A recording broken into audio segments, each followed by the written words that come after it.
Today I'm going to share a ferry tour of the James Joyce Irish Ferries ferry. We took the journey from Holyhead to Dublin. We were crazy enough to catch the 7 a.m. ferry, so it was super early and super quiet, as you'll see as we're boarding onto the ferry, and the ferry itself was super quiet. We actually took the return journey a couple of weeks later, so there is footage I captured of the ferry a little busier and some space that was open then that wasn't open on this really quiet crossing.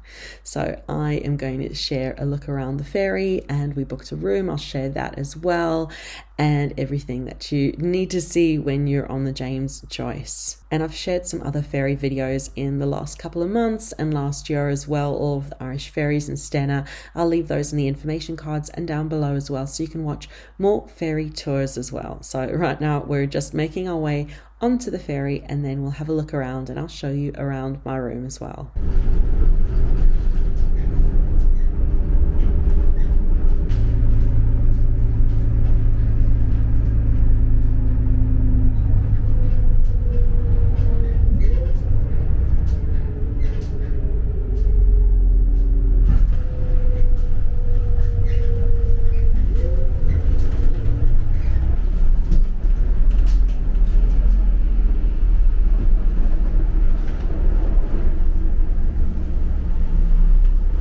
So this is cabin 9507 on the James Joyce, and interestingly we were allocated the same cabin on both the crossings. It's a 4-berth cabin, as you'll see.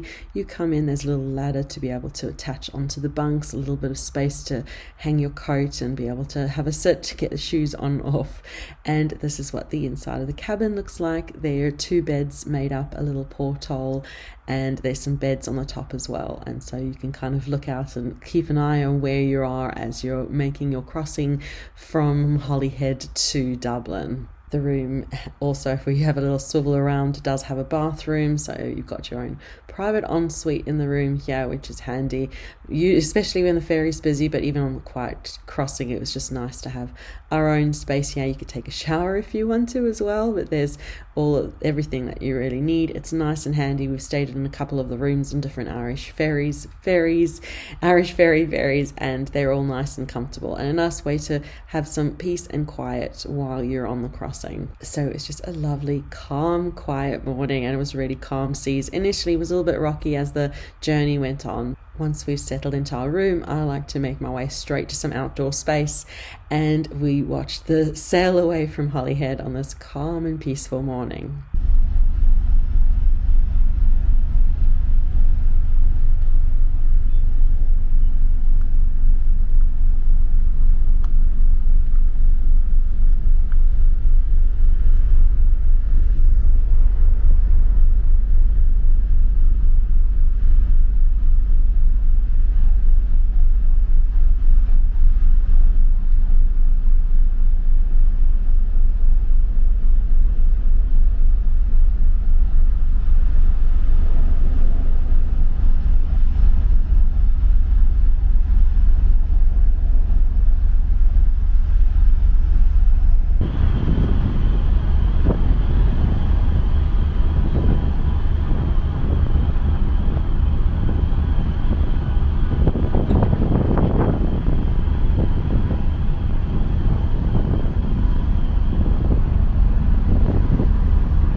And now for a tour of the inside of the James Joyce, a little look around what you can expect to find on the Irish ferry James Joyce. It's actually the largest ferry that's in their fleet, and there's a play station area here. There are different games to play. There's some machines there to change your cash into tokens, so you can play the Daytona game or the claw machine game, other games here if you'd like to while away some of the time while you play in an arcade.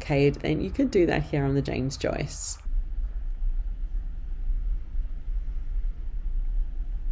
There is a huge choice of seating options all across the ferry, and this seating option is just by one of the cafe restaurants. There are a couple on board, and depending on the crossing, what will be open. As this was 7 a.m. early crossing, this and the pub were open for eating, and there was breakfast on offer, which you can see here.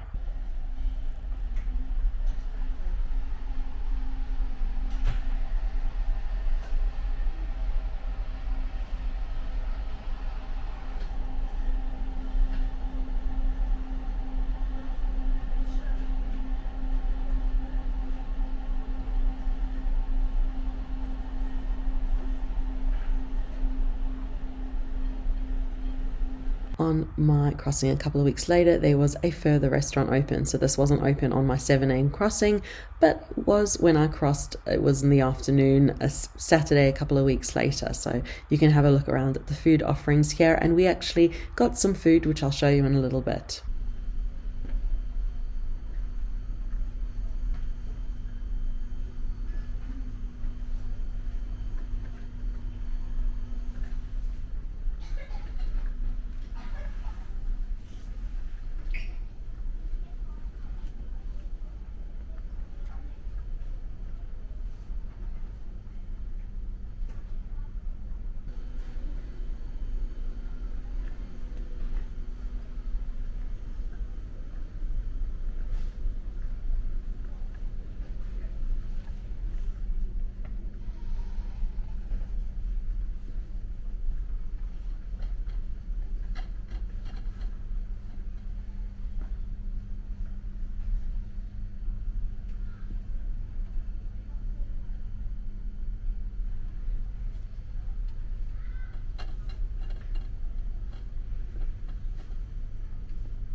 We went for the fish and chips, the Irish fish and chips. It was from Rights of House, so nice local Dublin fish and chips. It was really lovely and crunchy, crispy on the outside and soft and flaky inside. Just a really good fish and chips. There are a couple of shops on board, duty-free shops, a really large perfume shop, so you can really enjoy shopping if that's what you'd like to do. And the further shop has all that you usually expect at duty-free shops. There's a choice of overpriced chocolate, there's lots of alcohol, there's some souvenirs, some toys for the kids. There's really a little bit of everything as you browse around and have a look. And the final inside space on my James Joyce Ferry tour is the sea pub. There's lots of choice of different seating, as you can see, so you can make yourself comfortable and enjoy the crossing here. And then I will take you outside and you can enjoy some of the views. And I just always enjoy spending a bit of time enjoying the sea air outside as we're making our crossing from Holyhead to Dublin.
Before too long, we were approaching Dublin. I always find these crossings to go really quickly. It takes about 3.5 hours on these crossings. You could go on the Dublin Swift and it takes about an hour quicker, but I quite enjoy the space and the quiet on these larger ferries. And you can see the Stena crossing us there. Went on Stena line last year. Also really lovely. I'll leave that video for you to watch. But that brings us to the end of this video with my James Joyce Ferry Tour, Holyhead to Dublin with Irish Ferries. Thank you so much for watching. Be sure to leave a like, subscribe for more videos, comment too, and we'll see you again soon. Bye.